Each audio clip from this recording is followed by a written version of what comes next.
हसन, आपकी जानिब आते हैं। एक ऐसा इदारा जिसका काम ही इलेक्शन कराना है और मालूम था कि अदालत से ये हुक्म तो आएगा, क्योंकि काफ़ी देर से ये मामला अदालत में अदालत जो इनसे सवाल कर रही थी, उनके पास जो है वो कोई ऐसा जवाब था ही नहीं कि वो अदालत को अपने जवाब से मुतमईन कर सकें। तो ये जो एक्सक्यूज़ दे रहा है इलेक्शन कमीशन, इनका बनता है, और एक इदारा जिसका काम ही यही है। देखिए, मैं तो पहले दिन से ये बात कहता हूँ कि इलेक्शन कमीशन ऑफ पाकिस्तान जो है वो उनकी जो ज़िम्मेदारियाँ हैं वो अपनी ज़िम्मेदारियाँ मेरिट पर निभाते दिखाई नहीं दे रहा। माजी में किसी और का सहारा लेते रहे ओहदा की खातिर, अब किसी और के जमात का सहारा लेते दिखाई दे रहे हैं। 2022 में जहाँ ये भी लिखा जाएगा कि इलेक्शन कमीशन ऑफ पाकिस्तान ने 31 दिसंबर को जो इस्लामाबाद में इंतखाबात करवाने थे वो नहीं करवाए गए, वहाँ पे ये भी लिखा जाएगा कि 2022 में इमरान खान को नाअहल करने और उनको जो है वो उन पर माइनस करने के लिए काम शुरू हुआ था। एमक्यूएम को आगे लाने के लिए कराची में काम शुरू हुआ था।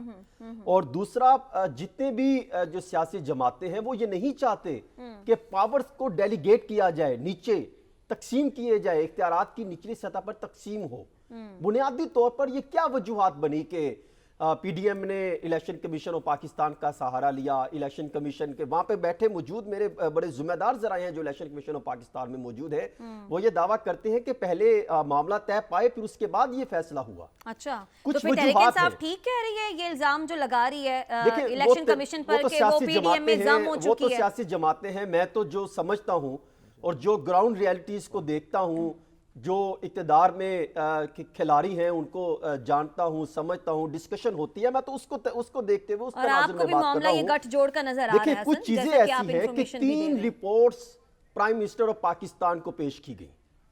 नंबर 1, और तीनों ही अदारों की रिपोर्ट थी, जिसमें एक रिपोर्ट में बताया गया कि इलेक्शन होते हैं तो पाकिस्तान तहरीक इंसाफ 63% पर जीतती दिखाई दे रही है और मुस्लिम लीग नून 25 सीटों पर जो है वो जीते दिखाई दे रही है। और कुछ अफराद जो कि आप जानते होंगे, क्योंकि जो इस्लामाबाद का अगर हल्का देखा जाए, जिस तरह ये अर्बन एरिया है, वहां पर यूथ भी है, फिर यहाँ पर जल से जुलूस और प्रोटेस्ट वगैरह करके अवाम को जो है वो मोबिलाइज भी कर रखा है जी। फिर इसी तरह दूसरी एक अदारे की रिपोर्ट आई, वो स्पेशल ब्रांच की रिपोर्ट थी। खुद जो जिम्मेदारान है वहां के, उन्होंने तस्दीक भी की इस चीज की कि उनकी भी रिपोर्ट सामने आई। उसमें बताया गया कि 61 to 62% जो है वो तहरीक इंसाफ जीत सकती है और 27% मुस्लिम लीग नून जीत सकती है।